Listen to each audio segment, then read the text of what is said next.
Hi everyone, it's Sabrina and I've got yet another book review for you to enjoy, I hope. Anyway, today's book is Caraval by Stephanie Garber. Yeah, it is Garber. I finished this Saturday, I think, and I really enjoyed it. Most of you probably have heard of Caraval. It's a new YA book that came out beginning of the year. It was in Fairy Loot's January box, I think.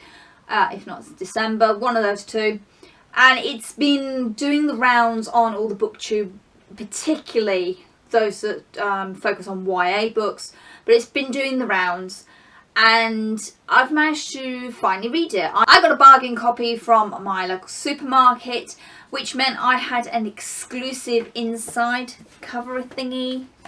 Mine's got the hat, which is just like, isn't that lovely? Anyway, sorry, I'm just going to rub that in. And I finally got round to reading it this month. Having put it on the TBI and deciding on my shelf for 2 weeks, it was time I read it. Caraval follows two sisters as they try to escape an abusive father and a life that's going nowhere on their own island through the magic of Caraval. This book is about love and the lengths that you will go to for love. I think that's the main thread I took away from this. It's not a book about romance. It's not a book about magic. It's about love, particularly sisterly love. Now don't suddenly go, oh no, it's Frozen. It's not Frozen.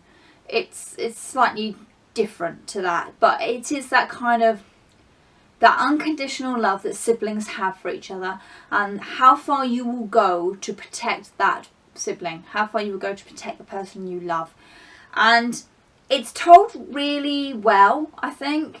It's not its usual YA fantasy storyline. It's slightly different. The magic in this world is just a tool. It's not a big showy thing. And it's something that I don't think I've actually come across before, really. Where Caraval is this magical carnival almost town, but it's not set in stone. The magic changes it, and the people there are players. They are actors acting out a particular role they've been told to do. I'm sure we'll find out more about the people in Caraval in the second book, which is currently being written, I've been told, for publication next year. Fingers crossed.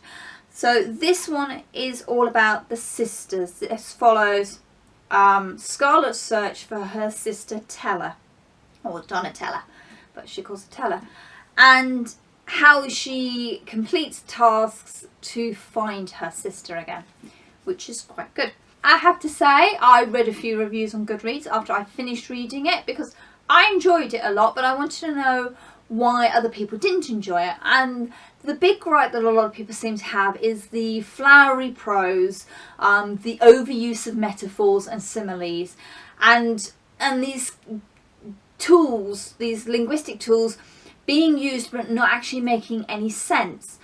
Now, if you have an issue with metaphors not making any sense, then I would suggest don't pick up Caraval, because you're going to get so hung up on the language used that you're going to miss out on the story. It's going to completely detract you. For me, I read a flowery metaphor and I thought that was very pretty. Yeah, I get where the author's coming from, and I carried on. It wasn't a problem for me, but then I think in that slightly abstracty way, and what I tend to think about doesn't conform to normality, really. What I did notice quite early on was the use of colours to describe emotions, which I thought was actually quite quirky, and wondered if there was more to it. Unfortunately, that wasn't discussed further really in this story, so I'm wondering if there'll be more of it later on.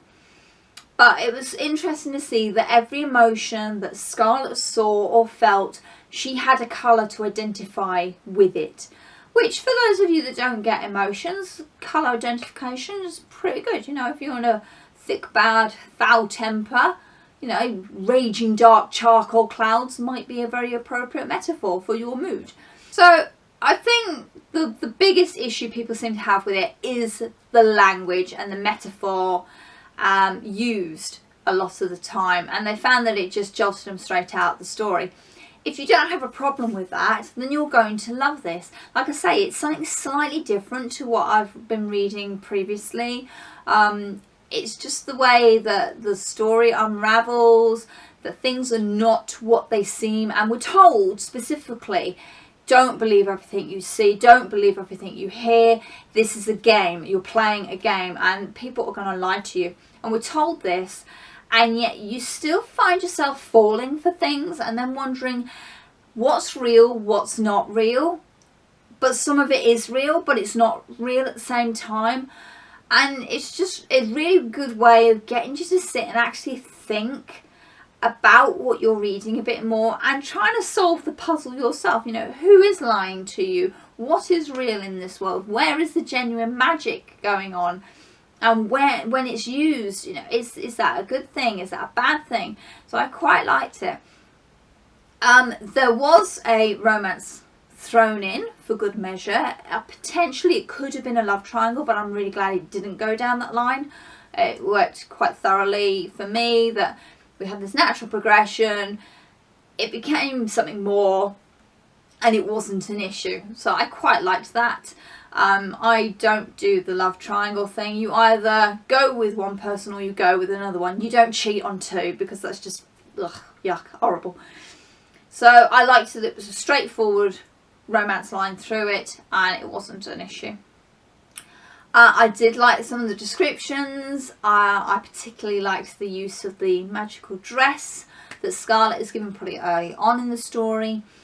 And just the premise of trying to escape from something terrible, in this case being abused and controlled, but not quite sure how you can fulfill your own destiny while also making sure someone else is safe, and not really knowing where your path in life is going to go because you're too busy worrying about everybody else.